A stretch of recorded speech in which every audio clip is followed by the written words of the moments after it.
आज हितेंद्र, अनलॉक 4 की गाइडलाइन जारी कर दी गई है। इसी को लेकर के बड़ी खबर का रुख करते हैं। इस वक्त की बड़ी खबर आपको बता रहे हैं, अनलॉक 4 के लिए केंद्र सरकार ने अब गाइडलाइन जो है वो जारी कर दी है। और इस बार अहम बात यह है कि 7 सितंबर से मेट्रो को चलाने की अनुमति दी गई है। इस वक्त की ये बड़ी खबर आपको बता रहे हैं, 9वीं से 12वीं के छात्र स्कूल विजिट कर सकते हैं। ये भी बड़ी खबर। टीचर से गाइडेंस के लिए विजिट की इजाजत दी गई है। हालांकि स्कूल कॉलेज खोलने की इजाजत अभी तक नहीं दी गई है। इसके लिए 21 सितंबर तक एसओपी जारी कर दी जाएगी। छात्रों को पेरेंट्स की लिखित इजाजत स्कूल को देनी होगी। कोरोना के चलते पहले लॉकडाउन से ही छात्रों पर असर है और नए कदम से छात्रों को बड़ी राहत की उम्मीद अब मिली है। अनलॉक 4 की गाइडलाइंस जारी कर दी गई है।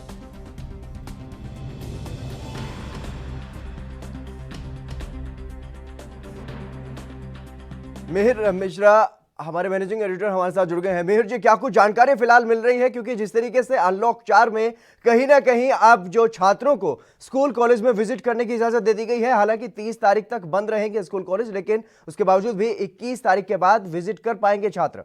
हितेंद्र, ये आज की सबसे इंपॉर्टेंट खबर इसको मान लीजिए, इस लिहाज से मान लीजिए कि जब कोरोना को लेकर के फर्स्ट लॉकडाउन लगा था, याद कीजिए, तब से लेकर के आज की तारीख तक सबसे ज्यादा जो प्रभावित हुए थे वो छात्र हुए थे। जी बिल्कुल। एजुकेशन सेक्टर बहुत बुरी तरीके से इम्पैक्ट हुआ था, बाकी सेक्टर भी हुए थे ऑफ कोर्स, लेकिन जिस तरीके से स्कूल कॉलेज बंद हुए थे और जाहिर सी बात एक खतरा माना जा रहा था, तमाम चीजें चल रही थी, उसको देख के सबसे ज्यादा जो सफर कर रहे थे स्टूडेंट्स कर रहे थे, उस लिहाज से अनलॉक 4 का ये पर्टिकुलर क्लॉज बहुत ही इंपॉर्टेंट है।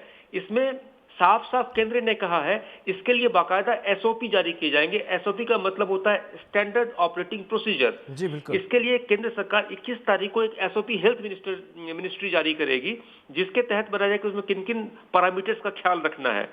और उसके बाद लेकिन सैद्धांतिक तौर पर इस अनलॉक 4 में ये छूट मिल गई है कि जो 9वीं से 12वीं के बच्चे हैं, छात्र हैं, वो अपने स्कूल में विजिट कर सकते हैं।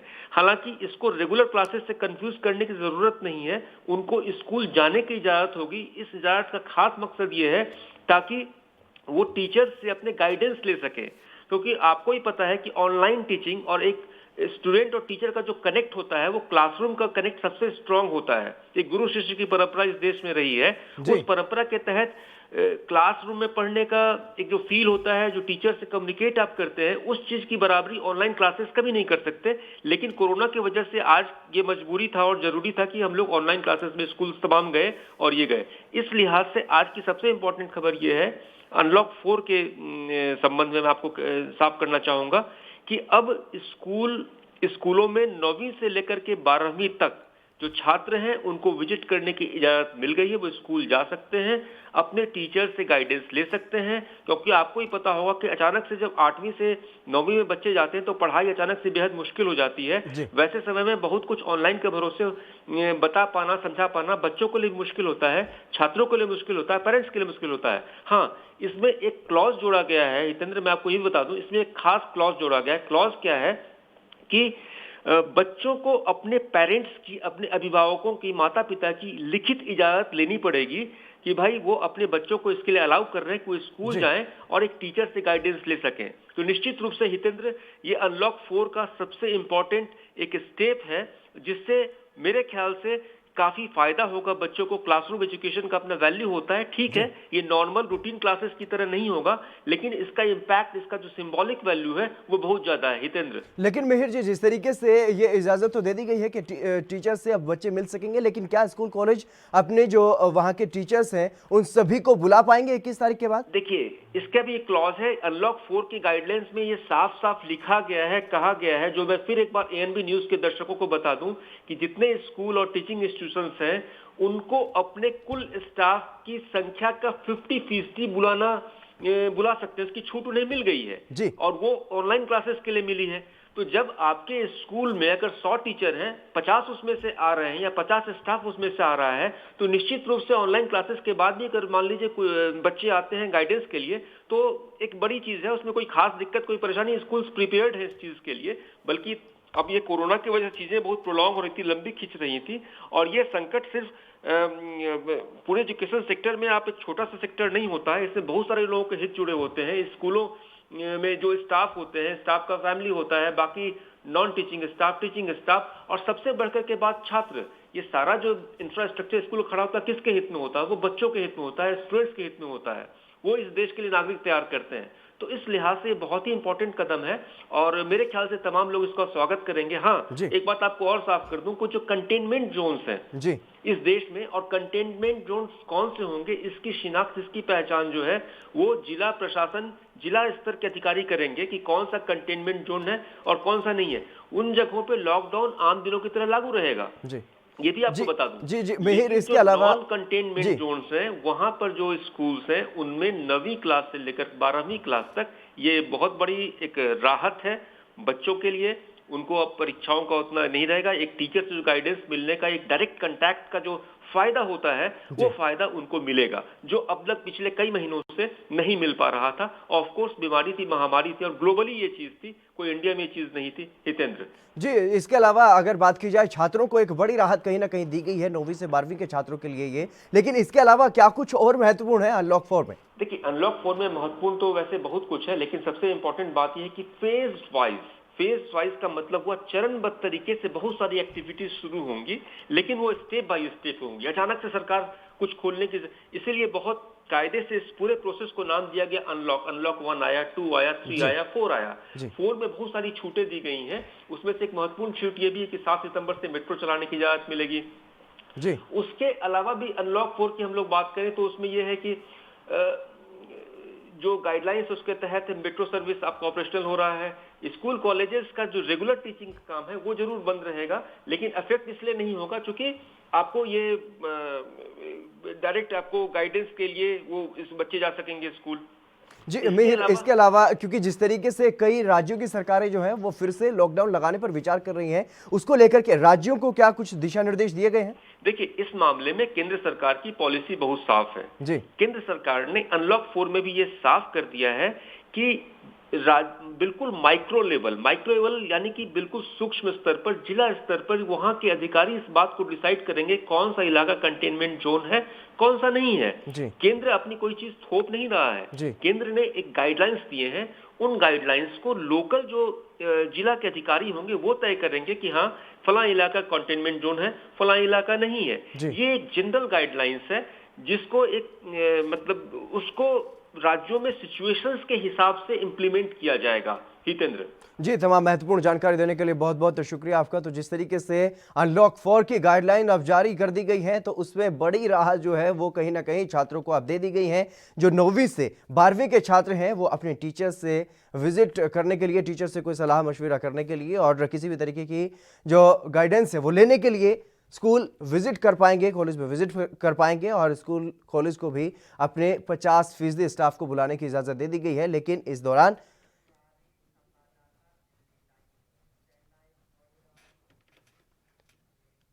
इस खबर पर अधिक जानकारी के साथ राजीव तिवारी दिल्ली से हमारे संवाददाता जुड़ गए हैं। राजीव, क्या कुछ जानकारी है? फिलहाल जिस तरीके से दिल्ली सरकार की तरफ से लगातार मांग की जा रही थी मेट्रो चलाने की अब इजाजत कहीं ना कहीं केंद्र सरकार की तरफ से दे दी गई है। हालांकि तारीख निर्धारित कर दी गई है और एसओपी अभी जारी की जानी है।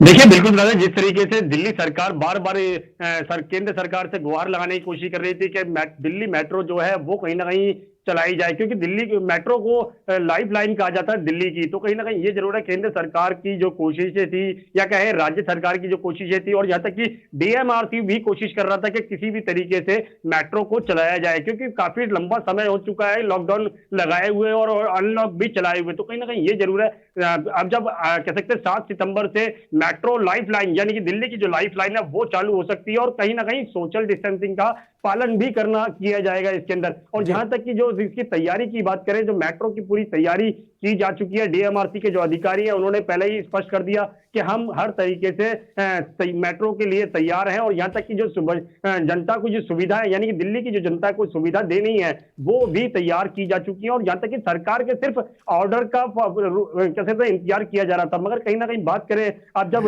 अनलॉक 4 लगाया जा रहा है तो कहीं ना कहीं जनता की जो उम्मीदें थी यानी कि सरकार की जो उम्मीदें थी और जो जनता की उम्मीदें थी कि किसी तरीके से लोगों को बाहर निकलने की परमिशन मिले, अपने काम धंधे की तरफ जाने की परमिशन मिले, और कहीं ना कहीं जो मेट्रो की जो सुविधाएं थी, यानी कि कह सकते हैं जो सस्ता किराया पड़ता था लोगों को, वो कहीं ना कहीं अब मिलने की कोशिश की जा रही है। और कहीं ना कहीं आसार भी नजर आ रहे हैं इसके, क्योंकि 7 सितंबर का समय ज्यादा लंबा समय नहीं है, और लगभग कह सकते हैं एक सप्ताह के बाद में ही 7 सितंबर आ जाएगा और जनता को वो सुविधाएं मिलने शुरू हो जाएगी जिसके लिए वो हकदार थे और सरकार कोशिशें कर रही थी। मगर हाँ, अरविंद केजरीवाल जी काफी दिनों से कह सकते हैं कि सरकार से गुहार भी कर रहे थे, और अब ट्वीट करके उन्होंने खुशी भी जाहिर की है कि हाँ, जो दिल्ली की जो लाइफ लाइन है मेट्रो, यानी कि उसको जो चलाने की बात की गई है, तो वो कहीं ना कहीं दिल्ली के लिए फायदा हो सकता है, क्योंकि दिल्ली की सरकार की चाहे या केंद्र सरकार को कहीं ना कहीं जो मेट्रो से जो टैक्स मिलता है वो भी अब मिलना शुरू हो जाएगा, और कहीं ना कहीं अर्थव्यवस्था जो है डामाडोल थी वो भी कहीं ना कहीं सुधरने की तरफ से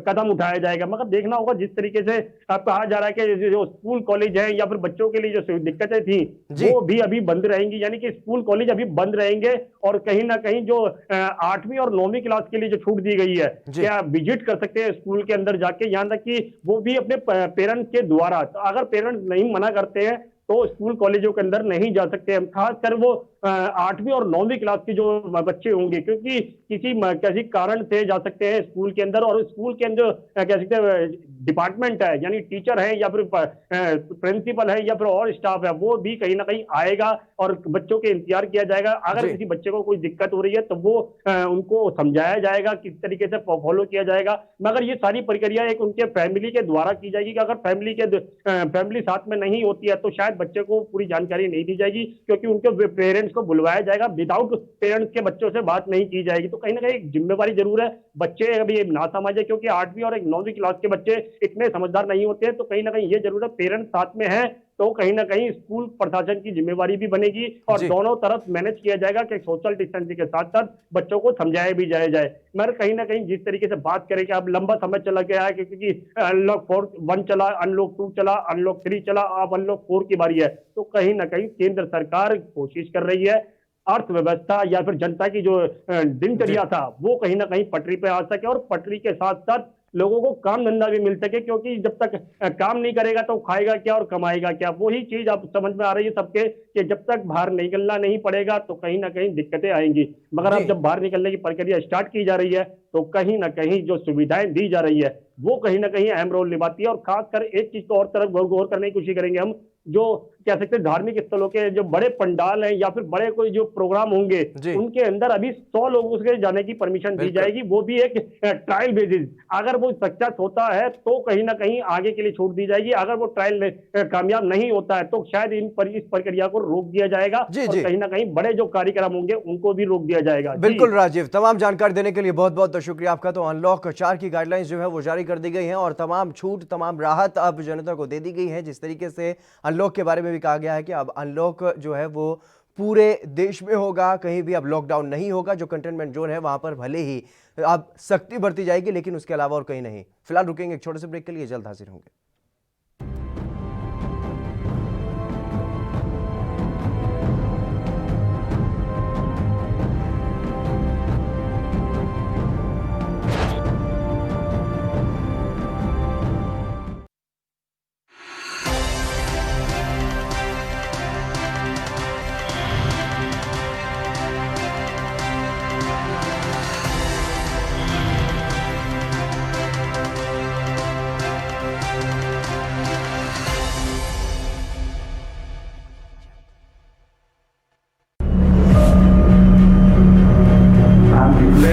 Public health emergency of international concern over the global outbreak of novel coronavirus. Bharat की कोरोना वायरस से जंग।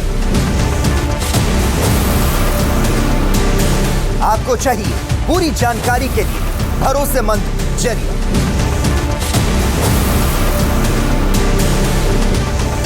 जानकारी जो अफवाहों पर ना हो। 24 घंटे 7 दिन लगातार सिर्फ ANB न्यूज पर।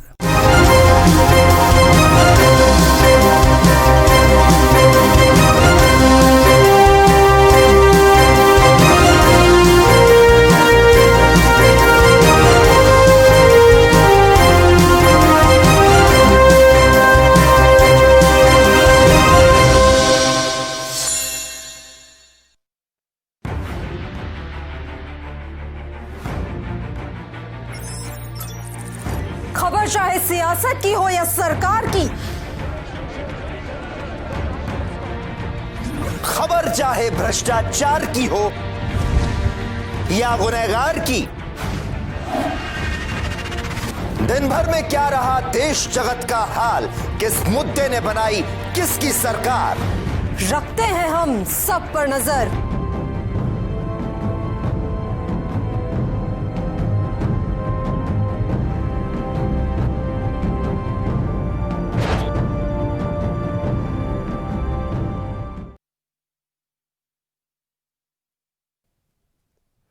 ब्रेक के बाद एक बार फिर से आप सभी का स्वागत है। अब बात करेंगे रिया बनेगी सरकारी गवाह। ये सवाल इसलिए क्योंकि रिया चक्रवर्ती से लगातार दूसरे दिन सीबीआई ने पूछताछ की है और पूछताछ के बाद जिस तरीके से तमाम कयास लगाए जाते हैं वैसे ही अब ये कयास लगाए जा रहे हैं और ये तमाम खबरें जो है सूत्रों के हवाले से भी सामने आ रही हैं कि रिया अब कहीं ना कहीं सरकारी गवाह भी बन सकती हैं। तो दूसरे दिन लगातार रिया चक्रवर्ती को सीबीआई ने बुलाया, पूछताछ की गई और पूछताछ में लंबी पूछताछ आज भी की गई है। और इससे पहले आपको बता दें बड़ा लंबा चौड़ा ड्रामा हुआ है कल परसों से ही। जिस तरीके से रिया चक्रवर्ती ने सुरक्षा की मांग की थी अपने परिवार के लिए और अपने लिए, जिस तरीके से मीडिया की घेराबंदी, सुशांत की मौत के मामले में जिस तरीके से मुख्य आरोपी रिया चक्रवर्ती बनी है, तो उसके बाद से ही लगातार जो मीडिया है वो रिया और उनके परिवार की घेराबंदी कर रहा है। और इसी के मद्देनजर अब रिया चक्रवर्ती ने मीडिया से और अन्य लोगों से खुद की जान को खतरा बताया है और सुरक्षा की मांग की थी। इसके बाद सीबीआई और तमाम एजेंसियों से भी उन्होंने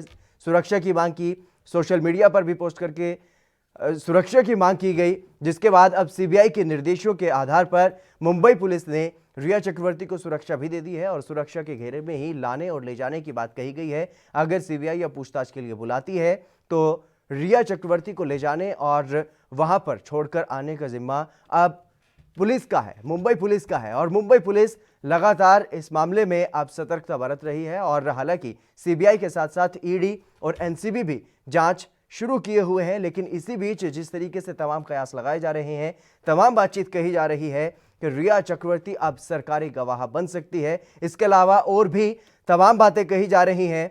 यह भी कहा जा रहा है कि जिस तरीके से रिया चक्रवर्ती का जो ड्रग कनेक्शन सामने आया है उसमें एनसीबी भी अब जल्द ही समन भेज सकती है। इसके अलावा और भी जिस तरीके से जो मीडिया में बयान रिया चक्रवर्ती के सामने आए हैं उन पर भी पलटवार किया जा रहा है सुशांत के परिवार की तरफ से। सुशांत की बहन जो है लगातार सोशल मीडिया पर एक्टिव है और वो अपने ट्विटर अकाउंट के माध्यम से रिया चक्रवर्ती पर तमाम आरोप लगा रही हैं। यह स्पेशल रिपोर्ट आप देखिए।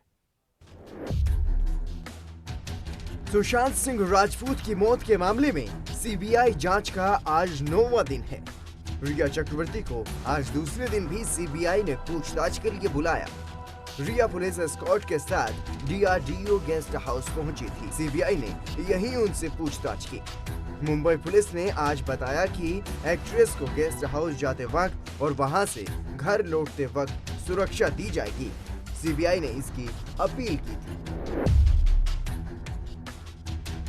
जानकारी के मुताबिक रिया के साथ सिद्धार्थ पिठानी, नीरज सिंह और केशव भी डीआरडीओ गेस्ट हाउस पहुंचे। मुंबई पुलिस के 3 अफसर भी सीबीआई के पास पहुंचे थे। वहीं ड्रग्स के मामले की जांच कर रही नारकोटिक्स कंट्रोल ब्यूरो के बारे में भी ये कहा जा रहा है कि कभी भी रिया को पूछताछ के लिए समन दिया जा सकता है। एनसीबी ने मुंबई में 2 ड्रग्स सप्लायर को गिरफ्तार किया है। ये कार्रवाई किस मामले में हुई है इस बात का हालांकि अभी तक पता नहीं चल पाया है। इससे पहले शुक्रवार को भी सीबीआई ने रिया से 10 घंटे तक पूछताछ की थी। रिया सुबह करीब 11 बजे डीआरडीओ गेस्ट हाउस पहुंची थी और रात को 9 बजे वहां से निकली थी। इसके बाद वो सांता क्रूज पुलिस स्टेशन पहुंची थी। उन्होंने अपनी सोसाइटी में कुछ पत्रकारों पर हंगामा करने की शिकायत दर्ज करवाई। बाद में पुलिस की टीम उन्हें घर तक छोड़ने गई। इससे पहले सीबीआई ने मुंबई पुलिस से रिया चक्रवर्ती को सुरक्षा देने की बात कही थी। सीबीआई ने मुंबई पुलिस को चिट्ठी लिखी है और रिया को पुलिस से सुरक्षा देने के लिए कहा गया है। रिया चक्रवर्ती ने ये शिकायत की थी कि मीडिया की वजह से उसे दिक्कत हो रही है। इसी शिकायत के बाद सीबीआई ने मुंबई पुलिस को निर्देश दिए और मुंबई पुलिस की तरफ से भी उन्हें सुरक्षा दे दी गई है। सुशांत केस में मनी लॉन्ड्रिंग एंगल की जांच कर रही ईडी ने शुक्रवार को होटल कारोबारी गौरव आर्या को समन देकर 31 अगस्त को पेश होने के लिए कहा है। गौरव की तलाश में एनसीबी की टीम ने भी कई जगह छापेमारी की। रिया से ड्रग्स की बातचीत में गौरव का नाम सामने आया था। एनसीबी जल्द रिया का ब्लड सैंपल भी ले सकती है। एनसीबी ने रिया और उसके भाई शौविक समेत 5 लोगों के खिलाफ केस दर्ज किया है।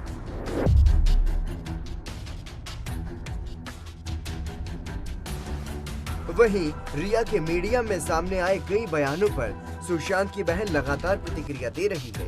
उन्होंने एक बार फिर से ट्वीट कर गंभीर आरोप लगाया है और कहा है कि आपको इस बात की चिंता है कि ईएमआई कैसे भरेगी। मुझे बताइए कि आप देश के सबसे महंगे वकील को पैसे कहां से दे रही हैं। श्वेता ने रिया को जल्द ही गिरफ्तार करने की मांग भी की है। Bureau report, ANB news. Satyaprakash Soni Mumbai से हमारे साथ जुड़ गए हैं हमारे संवाददाता। सत्यप्रकाश, क्या कुछ जानकारी है फिलहाल किस तरीके से आज लंबी जो पूछताछ चली है रिया से, क्या कुछ हुआ है उस पूरी पूछताछ के दौरान, इस बारे में कोई जानकारी? देखिए, रिया चक्रवर्ती से आज 9वें दिन जो है करीब 7 घंटे की पूछताछ चली है। हालांकि रिया चक्रवर्ती सुबह आज काफी देर से पहुंची, तो 2.5 घंटे देर से पहुंची थी। इस वजह से रिया चक्रवर्ती को आज सीबीआई ने बहुत जल्दी छोड़ दिया। हालांकि दूसरी तरफ आपको बता दें कि रिया चक्रवर्ती से आज तमाम दस्तावेज मंगवाए गए थे। बैंक डिटेल से लेकर प्रिस्क्रिप्शन की तमाम जो चिट्ठियां थी वो मंगवाई गई थी। इसको सीबीआई ने बहुत बारीकी से जांच की है। दूसरी तरफ बता दें कि कल और आज की जांच में क्या कुछ अंतर था। आपको बताते कि कल जो है रिया चक्रवर्ती से अकेले जो है पूछताछ की गई थी जी। आज जो है रिया चक्रवर्ती और उनके भाई सभी के साथ साथ उन जो तमाम 3 गवाह हैं उनके साथ मिलाकर जो है पूछताछ की गई है। तो कल और आज की इस तरह से जो है अलग अलग जांचें थी। आपको बता दें कि करीब 17 घंटे की पूछताछ में अब तक रिया चक्रवर्ती से महज उनके रिश्तों को लेकर पूछताछ की गई है। वहीं अब जो है ये भी बताया जा रहा है कि कल सुबह जो है फाइनेंशियल एंगल, ड्रग्स एंगल को लेकर पूछताछ की जा सकती है। जिस तरह से रिया चक्रवर्ती ने तमाम जो उन सवालों का जवाब दिया है सीबीआई का, वो कहीं न कहीं अभी भी सीबीआई संतुष्ट नहीं, इसलिए कल भी बुलाए जाने की बात कही जा रही है कि रिया चक्रवर्ती कल भी जो है सीबीआई दफ्तर आना होगा और तमाम सवालों का जवाब देना होगा। जिस तरह से लगातार रिया चक्रवर्ती के ऊपर फाइनेंशियल एंगल से, ड्रग एंगल से और जो है नार्को और जो है मानसिक संतुलन बिगड़ने वाले एंगल से तमाम चीजें जो सामने आ रही है, उनके ऊपर कई तरह के आरोप लगाए। उन सारे आरोपों के जवाब में सीबीआई ने सैकड़ों सवाल तैयार करके रखा है जिसका जवाब रिया चक्रवर्ती को देना होगा। लेकिन जिस तरह से रिया चक्रवर्ती से अब तक 17 घंटे की पूछताछ हुई है, उन पूरे मामले में सिर्फ और सिर्फ अभी तक जो पूछताछ हुई है उसमें सिर्फ रिश्तों को लेकर पूछताछ की गई। किस तरह से उनकी मुलाकात हुई थी, कहाँ मुलाकात हुई थी, कैसे मुलाकात हुई थी, मुलाकात के दौरान वो दोनों एक दूसरे के लिए कैसे बन गए, वो तमाम चीजें अभी तक पूछी गई है। जो कल जब उनको दोबारा सीबीआई दफ्तर बुलाया जाएगा तो आगे की जो पूछताछ की जाएगी। जी सत्यप्रकाश, तमाम जानकारी देने के लिए बहुत बहुत शुक्रिया आपका। तो लगातार जिस तरीके से रिया जो सरकारी गवाह बनेगी या नहीं, ये भी एक बड़ा सवाल यहां पर फिलहाल निकल करके सामने आ रहा है। जिस तरीके से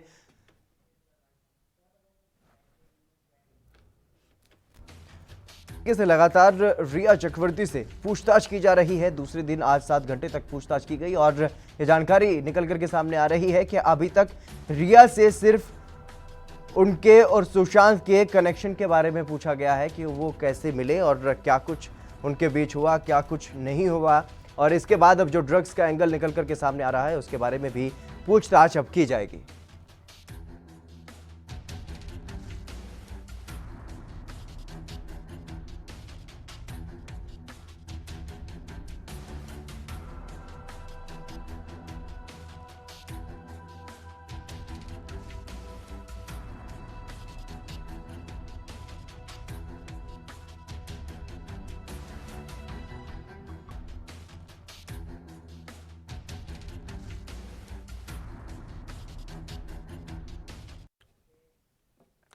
तो इस मामले से जुड़े हुए जिस तरीके से हर दिन एक ना एक नया खुलासा हो रहा है, इसी बीच एक और खुलासा हुआ है। कुछ और चैट्स अब रिया चक्रवर्ती के एक व्हाट्सएप ग्रुप के सामने आए हैं, जिसके बाद तमाम सवाल उठ रहे हैं और सुशांत की बहन ने भी इन स्क्रीनशॉट्स को ट्वीट किया है। इस रिपोर्ट में आप देखिए। सुशांत को रिया ले डूबी। सुशांत सिंह राजपूत की मौत के मामले में हर दिन नए खुलासे हो रहे हैं। रिया के कुछ चैट सामने आने के बाद ड्रग्स कनेक्शन का खुलासा हुआ। ड्रग्स एंगल सामने आने के बाद ईडी ने जांच में सीबीआई और एनसीबी को शामिल किया, जिसके बाद अब इस मामले की जांच नारकोटिक्स कंट्रोल ब्यूरो ने शुरू कर दी है। लेकिन इसी बीच रिया की कुछ और चैट्स भी सामने आई। ये चैट रिया के बनाए एक व्हाट्सएप ग्रुप की है। इसमें सैमुअल मिरांडा, शौविक चक्रवर्ती, सिद्धार्थ पिठानी, आयुष आनंदी और दीपेश सावंत भी सदस्य हैं। सुशांत की बहन ने शेयर की चैट। इन चैट्स को सुशांत की बहन श्वेता सिंह कीर्ति ने भी ट्विटर पर शेयर किया है। उन्होंने चैट का स्क्रीनशॉट शेयर करते हुए लिखा है कि ये क्या चल रहा था। ये चैट्स रिया चक्रवर्ती, उनके भाई शौविक चक्रवर्ती, सिद्धार्थ पिठानी और सैमुअल मिरांडा सहित अन्य लोगों के बीच बातचीत की है। ये सभी स्टफ यानी कि ड्रग्स और सिगरेट रोल करने की बात कर रहे हैं। इससे पता चलता है कि इनके तार ड्रग्स से जुड़े हुए थे। और इस चैट में वाटरस्टोन रिजॉर्ट की भी बात हो रही है। इसमें ड्रग्स की फोटो भी शेयर की गई है। ये ग्रुप चैट जुलाई 2019 का है। ड्रग्स कनेक्शन पर बड़ा खुलासा। सामने आई चैट्स में सुशांत के घर पर होने वाली पार्टी की प्लानिंग के साथ कौन सी और कितनी ड्रग्स लेनी है, इस पर भी बात हो रही है। इसमें यह भी लिखा है कि सुशांत को क्या देना है। हालांकि इसमें सुशांत कहीं पर भी बात करते हुए दिखाई नहीं दे रहे हैं। इससे पहले रिया ने मीडिया में ये कहा है कि उन्होंने लाइफ में कभी भी ड्रग्स नहीं ली है और वो किसी भी टेस्ट से गुजरने को तैयार है।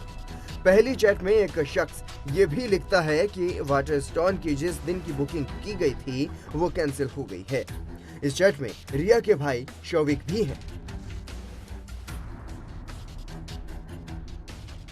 सुशांत के गुनहगार अनेक।